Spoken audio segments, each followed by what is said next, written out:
E aí, galerinha, tudo tranquilinho, pessoal? Pessoal, vamos resolver nessa aula de hoje questões da banca Sebrasp sobre o tema Linux, né? O sistema operacional Linux. Resolvendo aí questões do ponto de vista do usuário, né? Então, Linux, vamos ver como é que a banca CESP Sebrasp vem cobrando questões relativas a esse assunto. Então, ó, CESP 2020 faz DF aí para o cargo de auditor fiscal. A respeito dos componentes de computadores do Linux, julgue. No Linux, o diretório /home é o local onde é instalada a maior parte dos aplicativos e das bibliotecas do sistema operacional, enquanto no diretório /usr são armazenados os arquivos dos usuários. E aí, pessoal, em relação a essa questão, o que é que vocês me dizem? O que é que vocês consideram aí? Ela está corretinha ou ela está errada? Esses diretórios servem para isso mesmo? Para armazenar esses tipos de arquivos? Galera, não. Não, não, não, não, não, não, não. O que é que acontece nessa questão? A banca, ela inverteu os diretórios com os seus armazenamentos. Então aqui é que eu tenho o /usr, que é onde vai ser instalados os aplicativos e bibliotecas do sistema operacional. E aqui é que eu vou ter o /home. Aqui ó, é onde eu vou ter o /home. Que é onde vão ficar os arquivos do usuário. Dentro do /home eu vou ter uma pastinha para cada usuário, um diretório para cada usuário. Então eu posso ter lá o /home, /ramon, /home, /maria, e assim vai, entendeu? Então o /home é o que vai ficar, ó, os aplicativos, né, o que vai ficar os arquivos dos usuários, é no /home. O USR, aí é onde vai ficar os aplicativos e as bibliotecas. Então essa questão, ela troca os diretórios. E aproveitando essa questão, eu quero chamar a atenção de vocês, por quê? Porque esse é um dos principais tópicos cobrados quando a gente está falando de Linux, a estrutura de diretórios. Então é importante, é fundamental a gente saber para que serve cada pastinha dessa. Pessoal, o Linux, ele utiliza um padrão bem definido de arquivo, que é o FHF, começando pelo diretório barra, que seria o diretório, né, o home, aí, o inicial, e a partir do barra a gente tem outros diretórios. Então esse barra aí, o SR, é porque tem o barra aqui, e depois tem o diretório USR, tá? E aí, pessoal, a gente tem que entender quais são esses principais diretórios e para que serve cada um. Para facilitar a vida de vocês, eu trouxe aqui os principais diretórios, né? Os principais diretórios que a gente tem. Então vamos lá, ó. Temos o /bin, tá? O /bin, que são os programas usados frequentemente. Também podemos descrever aqui, ó, como os arquivos binários. Então os programas em formato binário, eles estão aqui no /bin, no bin, né? Barra, ó, o padrão. Então eu tenho barra, depois eu tenho bin. Aí aqui dentro do bin eu vou ter o quê? Eu vou ter os programas usados, arquivos binários e tal, certo? Boot. No diretório boot eu tenho os arquivos que são usados quando eu vou inicializar a minha máquina. Quando eu vou inicializar a minha máquina, aí eu utilizo os arquivinhos aí do boot, né? Do boot. O dev é onde vai estar montado os dispositivos de hardware, onde eu vou ter os arquivinhos para os dispositivos de hardware. Device, galerinha, vem de device. Por isso que vem de dispositivo, device, tá? Então são os dispositivos de hardware. etc é onde ficam os arquivos de configuração do sistema e dos programas. Então o arquivinho de configuração fica onde? No /etc. No /home é o diretório para as pastinhas de usuários, né? Para cada usuário vai ter sua pastinha. O lib vão ficar as bibliotecas essenciais e os módulos do Linux. Na sbin, no diretório sbin, nós temos os programas essenciais para o funcionamento do Linux. No root, é o diretório pessoal do usuário, superusuário no Linux, né? O usuário que tem amplos poderes. OPT são os softwares que são adicionados de maneira não padrão, ou seja, aqueles softwares que não são instalados de maneira convencional. Proc, informações trazidas sobre os processos executados, que estão sendo executados, então ficam armazenados no diretório /proc. Barra mídia ou média são os pontos de montagem para a gente colocar as mídias removíveis. MNT, conexão para volume de rede, dispositivo removível. Então, se eu tenho um HD externo, eu vou colocar aqui. Se tem um pendrive, eu vou colocar aqui geralmente no mídia, né? Temp, arquivo temporário. Então, se eu tiver algum arquivo temporário, ele vai ficar nesse diretório /temp. /USR são os arquivos acessados pelo usuário ou os programas e arquivos, né? Os programas e arquivos ficam aqui no /USR. /var, onde ficam as variáveis do sistema, né? Variáveis do sistema. E /srv são os dados de serviço do sistema. Então, atentem bastante e fixem esses diretórios e o que são armazenados em cada um deles. Com isso, vocês vão resolver muita questão de prova. Beleza? Show então. CESP 2019 TJ Paraná. Os sistemas operacionais oferecem diversos serviços, como acesso ao ambiente computacional, execução de programas e gerenciamento de entrada e saída de dados. Assinale a opção que apresenta exemplo de sistema operacional gratuito para uso em computadores do tipo desktop. Então, duas informações que a gente vai procurar. Se é grátis e se é para computador de mesa, né? Se é o computador normal, padrão, desktopzinho. Não é um mobile. Então, vamos lá. Android, galera. Android é gratuito? É.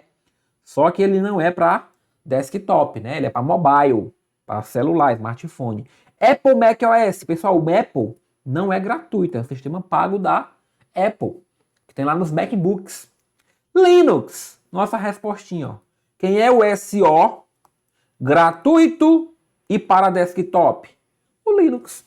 Que existem diversas variações, diversas distribuições, mas ele é gratuito e é utilizado em desktop. Windows é desktop, mas não é gratuito. Tem que pagar uma licença do Windows. Geralmente a gente não paga porque quando compra o computador já vem instalado o Windows, então já está embutido o preço daquilo ali, tá? E o iOS, né, pessoal, é para mobile também, né? Para quem tem aí os smartphones, os iPhones, os smartphones da Apple. Então o nosso sisteminha Linux, questãozinha mais introdutória, só para a gente saber que o Linux é gratuito e é para desktop. CESP 2019 PGE Pernambuco. O shell e o kernel são duas partes essenciais do sistema operacional Linux. O primeiro serve para interpretar os comandos do usuário e o segundo para controlar os dispositivos do computador. E aí, galera, essa questão, o que é que vocês acham? Certa? Errada? Não consegue identificar? Pede a ajuda das cartas dos universitários? Vamos lá, pessoal, são dois componentes importantíssimos de a gente saber os conceitos. Quem que é? Vamos começar aqui pelo kernel. Quem que é o kernel? O kernel é o núcleo do sistema operacional, onde tem as funções mais básicas do sistema operacional. Pessoal, o Linux, ele é formado por um kernel, então a gente tem esse núcleo, e cada distribuição do Linux vai pegar esse núcleo e vai acrescentar programas, serviços, funcionalidades, vai encapsular isso e vai distribuir. Então, se eu pegar o Ubuntu, o Fedora, o Debian, cada distribuição dessa Linux vai o quê? Vai utilizar esse núcleo, que são as coisas mais básicas, mais fundamentais. E o que está incluído nessa função fundamental? Controlar o dispositivo. É o kernel que controla o acesso ao processador, a memória, o HD, os dispositivos de entrada e saída. Então esse carazinho aqui é que se comunica com esses dispositivos. E aí a distribuição vai incrementar isso, né? Eu não quero um computador só para comunicar com o dispositivo, mas eu quero realizar outras funções e tal. Então ele vai incrementar com mais alguns programas e vai gerar uma distribuição. Então o kernel é isso. Então o segundo, que é o kernel, é exatamente isso. Controlar os dispositivos do computador. Aí o primeiro é o shell. O que é o shell do Linux, galera? O shell, ele é o interpretador de comandos. Geralmente, usuários mais avançados que utilizam Linux, né, embora o Linux tenha alguma interface gráfica, você pode trabalhar também com janelinhas, assim como você trabalha com Windows, né, com ícones e tal. O Linux, ele é muito utilizado por quem trabalha com linha de comando, porque tem mais produtividade, consegue fazer as coisas mais rápidas e tal, basta saber os comandos. Então o shell, ele é o carinha, o programinha que vai interpretar esses comandos. Então quando você digitar lá cd, dois pontos, quando você digitar cd, nananã, barra não sei o que, esse shell é quem vai interpretar e entender os comandos do Linux. O principal shell, o shell mais utilizado no Linux é o bash. Tá? É o bash. Então, pessoal, nós temos dois conceitos fundamentais. A questão agora está correta ou está errada? São partes essenciais do Linux? Sim. O shell serve para quê? Para interpretar comandos? Beleza. E o kernel para controlar dispositivos? Show de bola. Fechou, matou a questão e você ficou com dois conceitos fundamentais gravados na sua cabeça agora. CESP 2018 FUB. Há uma diversidade grande de distribuições do sistema Linux. Cada uma delas com estrutura de diretórios e kernel diferentes. E aí? 3 segundos. Pessoal, vamos lá. Nós temos várias distribuições. O que são distribuições? É uma galera que utiliza o núcleo, o kernel, incrementa com várias funcionalidades, programas, aplicativos, encapsula isso e distribui. Então aí a gente vai ter o Ubuntu, o Fedora, o Debian, o Red Hat e assim vai. Temos vários tipos de distribuições, também chamadas distros. Se vir aqui, ó, distro também tá ok, tá? A abreviação aí é distro. Porque, pessoal, tecnicamente, o Linux ele é só o núcleo. O Linux ele seria só o kernel. Ele não vem com essa galera aqui não, ó. Só que aí seria muito pouco efetivo usar só o núcleo. Então, para completar, a gente faz uma distribuição. Beleza? Show de bola. Então, a distribuição, ela compartilha quem? O núcleo. Então, sabendo dessa informação, que o núcleo é sempre o mesmo, o que modifica é a carcaça, o que modifica são as demais funcionalidades, então você já considera aqui que essa questão está errada, porque não são kernels diferentes. O núcleo é o mesmo. O que é que faz? O Debian pega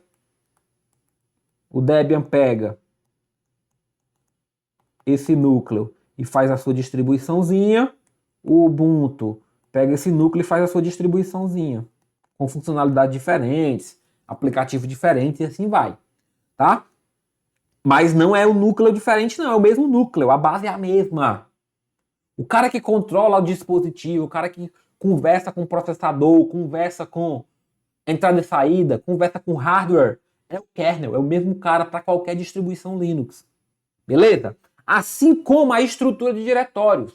A estrutura de diretórios do Linux, ela segue o padrão FHS. Qual que é esse padrão? Barra para o diretório inicial, e aí eu tenho os diretórios para armazenar cada tipo de arquivo. Né? Tenho lá o barra home, para as pastas de usuário, barra dev, para colocar os dispositivos de hardware, devices, e cada pastazinha, cada diretório tem a sua função. Então percebam que, embora realmente existam uma grande diversidade de distribuições, a estrutura de diretórios e kernel não são diferentes. Então, ó, mata a questão e coloca errado. CESP 2018 BNB. Na utilização do terminal de qualquer sistema operacional Linux, como o Ubuntu, o aparecimento do caractere cifrão no prompt do comando significa que o usuário que esteja conectado é superusuário root. Pessoal, no Linux a gente pode ter usuário comum, nós, né? Você, eu. E a gente pode ter o superusuário, que é aquele cara que entende mais, aquele cara que é administrador da máquina. Ele tem amplos poderes da máquina que está rodando o Linux. E aí o que é que acontece? Quando a gente está executando o prompt, o próprio prompt ele tem um caractere diferente para identificar quem é o usuário comum, se alguém que está executando é o usuário comum ou se é um superusuário. E aí nós temos dois caracteres. Jogo da velha, erquilha, e o cifrão. Essa questão vai justamente nesse detalhe. O que acontece? O root, usuário root, pessoal, ele é indicado pela cerquilha, pelo jogo da velha. Então, se aparecer lá um joguinho da velha, você sabe que aquele fulaninho que está mexendo ali, que está modificando, que está utilizando o Linux, ele é um root. Ele é um super usuário. E se tiver o cifrão, aí é um usuário comum. Usuário comum. Forma simples de decorar. Cifrão representa dinheiro. Todo mundo quer dinheiro. Então todos os usuários comuns, cifrão. O cerquilha não. O jogo da velha é especial. Negócio ali que só o super usuário. Então quando tiver no prompt de comando, e se a questão, por exemplo, for inteligente e colocar lá, e colocou a linha de comando, colocou um bocado de comando difícil, mas ela não quer saber isso, ela te pergunta, sabe-se que quem está utilizando, que quem está conectando nesse Linux é um super usuário. Aí você vai olhar, se for uma cerquilhazinha que estiver aparecendo antes dos comandos, se for um cifrão, você sabe que é um usuário comum. Beleza? Então é errada essa questãozinha aqui, ó. Errada. Bem interessante. Fiquem ligados nessa diferenciação. CESP 2018 BNB, analista bancário. Quando se cria um diretório no ambiente Linux, são criados outros dois diretórios. O ponto, que faz referência ao diretório anterior, dentro da árvore de diretórios, e o dois pontos, que faz referência ao diretório atual. E aí? Não. Inverteu, galera. O ponto, ele representa o diretório atual. E o dois pontos representa o diretório anterior. Tanto é, pessoal, que quando a gente está usando o comando cd, que é o comando que permite a navegação na linha de comando, então se eu quiser ir para uma pasta de usuário, por exemplo, para a pasta Ramon que está no /home, aí eu vou cd /home /Ramon. Certo? Então eu estou nesse diretório aqui agora. Se eu der um cd dois pontos, ou seja, se eu for agora e der um cd dois pontos na minha linha de comando, o que é que ele vai fazer? Ele vai para a pasta anterior. Então ele vai para o /home. Ele volta um nível. Então, dois pontos é o anterior. E o ponto, ele representa o atual. Beleza? Então, esse detalhezinho aí que é importante a gente saber. Principalmente aí o dois pontos, que, além disso, ele é cobrado, né? Além de saber que é o diretório atual ou não, ele é cobrado junto com o comandinho cd dois pontos. cd e volta, né? Então, você tá lá, deu cd /home /Ramon, entrou no diretório Ramon. Deu cd dois pontos, volta para o diretório anterior. O diretório que está em um nível acima, tá? Então, questãozinha errada, porque ela inverte aqui os diretórios. CESP 2018 BNB. No sistema operacional Linux, é possível utilizar duas extensões para nomear os arquivos. Assim, nesse sistema, um arquivo poderia ser nomeado, por exemplo, como contrato, traço, né, underline BNB, .tar.gz. E aí? Sim ou não? Sim ou não? Questãozinha inteligente. Pessoal, totalmente possível. Aí agora você coloca a mão na cabeça, mas professor, como assim, professor? Como assim duas extensões para o mesmo arquivo? Como é que eu vou saber o tipo desse arquivo? Aí é que está o detalhe. Diferente do Windows, que ele identifica o tipo de arquivo pela extensão, o Linux não utiliza extensão para saber o tipo de arquivo. Ele lê o cabeçalho do arquivo. Então o Windows, pessoal, vamos lá, diferença aqui fundamental. Ó. O Windows, ele sabe aí o tipo de arquivo através da extensão. Então se for lá .pdf, ele vai saber que é um PDF.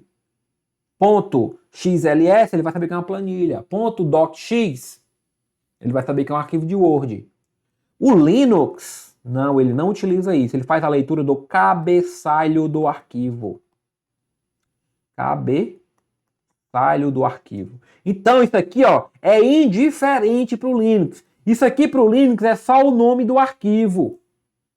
Então eu posso ter quantas extensões eu quiser, inclusive nenhuma. Nenhuma. Pessoal, se você quiser colocar contrato underline BNB no Windows, você vai dar um erro. Você vai ter um erro, porque você não indicou a extensão. Se você tentar colocar no Linux, Perfeitamente possível. Então, no Linux, eu nem preciso ter extensão. Eu nem preciso identificar a extensão. Às vezes, identifica-se por quê? Para facilitar a visualização, para o usuário humano, né? Entender e visualizar, ver que aquele é um PDF, que é um documento de texto, que é um vídeo e tal. Mas não é necessário. E pode ter mais de uma também. O Linux considera que isso aqui é um nome do arquivo. Beleza? Então, ó, certinha essa questão e uma informação interessantíssima a respeito do sistema de arquivos do Linux. CESP 2018 MPE Piauí. Ó, em seu diretório home no Linux, Simão tem os seguintes arquivos e subdiretórios. Então ele tem lá home Simão teste txt, então ele tem esse arquivinho aqui, home Simão Augusto lista.sh e home Simão Júlio. Então ele tem as pastazinhas aí. Tem um arquivo direto no Simão, tem uma lista dentro de agosto e tem uma pastazinha Júlio dentro de Simão. Então ele tem essa estrutura aí. Aí a pergunta é, o subdiretório Júlio não tem arquivos ou subdiretórios. Isso foi o que ele disse, né? Então, uma afirmação, não tem nada aqui dentro. Ó. Nessa situação, caso Simão execute o rmrf, comando, né? rmrf/home, a partir de tmp, os arquivos teste.txt e lista.sh serão deletados, mas os subdiretórios dentro de /home, /Simão serão preservados. O que ele quer saber nessa questão? Ele quer saber se você conhece o comando rm e os seus parâmetros, ou as suas opções. E essa questão eu vou te ressaltar que é fundamental no Linux, além de conhecer a estrutura de diretórios, é fundamental conhecer os principais comandos. Para que eles servem e quais são as principais opções, quais são os principais parâmetros que podem ser utilizados. Pessoal, o comando rm é para remoção de diretórios e arquivos. Beleza? Show de bola. O rm é para remoção de diretórios ou arquivos. Então, se eu utilizar aqui o rm, eu vou apagar. Então, se eu utilizei o rm na /home, então, teoricamente, eu vou apagar tudo que tem dentro de home. Certo? Beleza. Teoricamente, sim. Vamos ver se isso se confirma. Aí vamos olhar para as opções que ele colocou, né? Vamos olhar para as opções que ele colocou. Pessoal, se eu colocar "-r", minha opção, né? Meu parâmetro "-r", o que eu estou dizendo? Olha, remova esse cara que eu estou mandando e remova todo mundo que tem dentro. Os filhos, os subdiretórios, remova também essa galera. Então esse é o que diz aqui no "-r". E o F, ou "-f", né? Porque que tá junto, eu posso colocar junto. E o "-f", tá dizendo que não precisa confirmar nada. Nem pede confirmação, deleta e acabou. Então, pessoal, o que é que acontece? Ó? Vai ser deletado esse arquivo, e os subdiretórios não vão permanecer, não. Não vão ser preservados, não. Porque eu indiquei o "-r" aqui, ó. Eu disse, mata todo mundo que tiver dentro. Mata o pai e mata os filhos. Se eu não tivesse indicado o "-r", aí beleza. Aí eu não iria apagar os subdiretórios. Show? Então é errado, porque diz que está preservado e não é preservado coisíssima nenhuma. CESP 2018, Polícia Federal, escrivão da PF. Windows e Linux são exemplos de sistemas operacionais de núcleo monolítico, em que o único processo executa as principais funções. Certo ou errado? Já adianto que é certa. Tanto o Windows quanto o Linux são monolíticos, ou também chamados monobloco. O que é isso? Significa que todos os processos executam num único lugar, executam num único núcleo. No caso do Windows, é o Explorer.exe. E no caso do Linux, né, no nosso shellzinho, nosso bash. No bash. Então, são monolíticos e são monoblocos, ambos os sistemas. Então, questãozinha correta. CESP 2018, Polícia Federal. Após verificar, perito, né?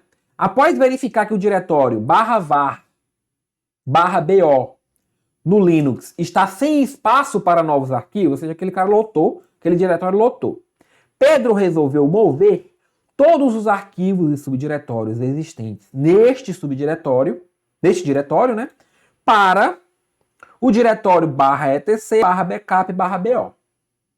Jogou lá para outro lugar. Localizado em outro disco, também no ambiente. Beleza, então ele quer mover os arquivos daqui para outro lugar. Nessa situação, a partir do diretório raiz do sistema operacional, o comando correto que Pedro deve usar é move, né? MV, para mover, -rf, /var/bo para etc backup bo. Galera, o que é que acontece aqui, ó? O comando MV é realmente o comando de mover. É realmente o comando de mover. Só que ele não tem esse parâmetro -r. Ele não tem esse parâmetro -r. Ele tem o F. O F é o quê? Não precisa pedir confirmação. Move, não precisa me pedir confirmação, não. Move, tô mandando e acabou. Tá? Esse é o parâmetro -f, né? A gente tem alguns outros parâmetros. Vamos dar exemplos. -b vai gerar uma cópia de segurança, se o arquivo já existir no destino. O -i pede confirmação. O -v exibe o nome do arquivo que foi afetado. Então nós temos algumas opções, mas o R não está incluso no move. Se fosse o remove aqui, né, o RM, aí se eu dissesse o R era o quê? O -R era o quê? Ó, remove o cara e remove todo mundo que está dentro dele. A gente está mandando remover os filhos, tá? Mas no move não. No move não é utilizado esse parâmetro, só essa opção. CESP 2018 e IFF Conhecimentos Gerais. A respeito da estrutura de diretórios e sua principal finalidade no Linux e distribuição Ubuntu Server, é correto afirmar que... Aí ele vai pedir os diretórios e para que serve? Eles têm que estar dominando esse negócio aí. Dominando cada diretório para que ele serve. BIM é o local onde são armazenados links simbólicos do sistema? Não, pessoal. BIM é onde são armazenados os programas. Os binários, os arquivos binários. Boot é o principal local onde fica armazenado chaves criptográficas de sessões de login remoto no sistema de arquivo. Pessoal, boot é o local onde vão ser armazenadas informações, arquivo de inicialização do sistema. Dev, local onde armazena todos os arquivos de desenvolvimento. Não, dev vem de device, e onde ficam os arquivos do dispositivo de hardware. Onde fica o dispositivo de hardware. ETC é o local onde se armazena arquivo de configuração global de sistema. Perfeito, é isso daqui mesmo. /home, local onde os arquivos binários são armazenados. Não, binário é onde? Binário é lá no /bin. /home é onde fica o quê? Os diretórios do usuário. Então eu posso ter um /home para o João. Aí eu tenho um João dentro, né? /home /João. Aí eu tenho um /home /Maria. E assim vai, onde ficam os diretórios de usuário. Beleza? Então, letra D. CESP 2018 IFF.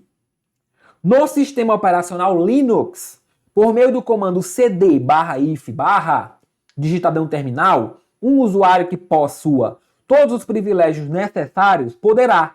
Ou seja, ele quer fazer um comando cd. CD, pessoal, o que é que faz o comando cd? Ele navega entre os diretórios do sistema. Então, se eu estou mandando um cd if, é porque eu vou abrir esse cd, abrir esse repositório if, esse diretório if. Então, já mando direto aqui, ó. Abrir o diretório. Eu vou lá para onde ele está. Eu abro essa pasta, esse diretório. Professor, os outros seriam o quê? Ó? Listar conteúdo. Qual que é o comando? ls. De list. Para compactar, aí eu vou ter que usar o utilitário gzip. Para remover, eu vou usar o remove, rm ou rmdir, né? Também possível rmdir. Para criar, eu vou usar o makedir ou mkdir. Então esses são os comandos dos demais itens. Mas para abrir, para navegar, é o nosso CD. CESP 2018 IFF Conhecimentos Gerais. Utilizando o console de distribuição Linux, o usuário executou em um diretório específico o comando ls-l. e obteve a seguinte saída, ou seja, ele mandou listar um arquivo aí, tá? Comandinho ls mandou listar.